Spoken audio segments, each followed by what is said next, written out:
Welcome to our channel. Today we how to uninstall Kubernetes tools like kubectl, beginner guide step by step clearly.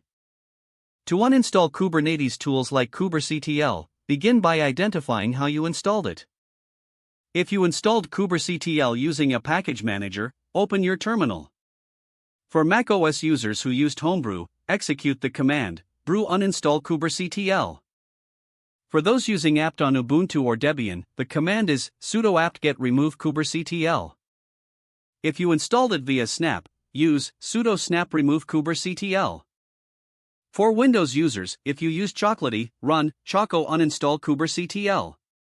If you installed kubectl by downloading the binary directly, remove it by navigating to its installation directory. Typically, this directory is /usr/local/bin in Unix-based systems. Use the command sudo rmf/usr/local/bin/kubectl to delete the binary. After you have removed kubectl, verify the uninstallation by typing kubectl in your terminal. You should see a message indicating that the command is not found.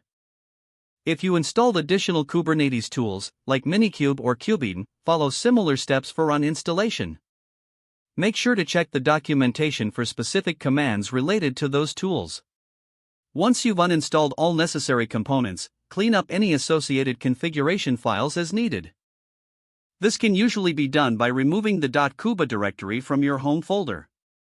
You can achieve this with the command rmrf/.kuba.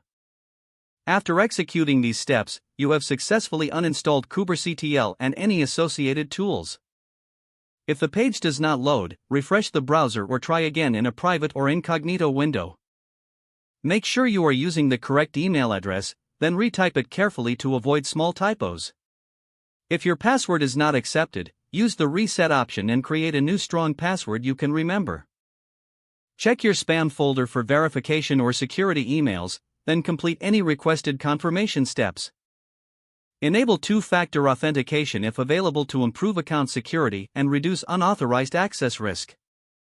After signing in, review your profile details so your contact information and settings are accurate and current.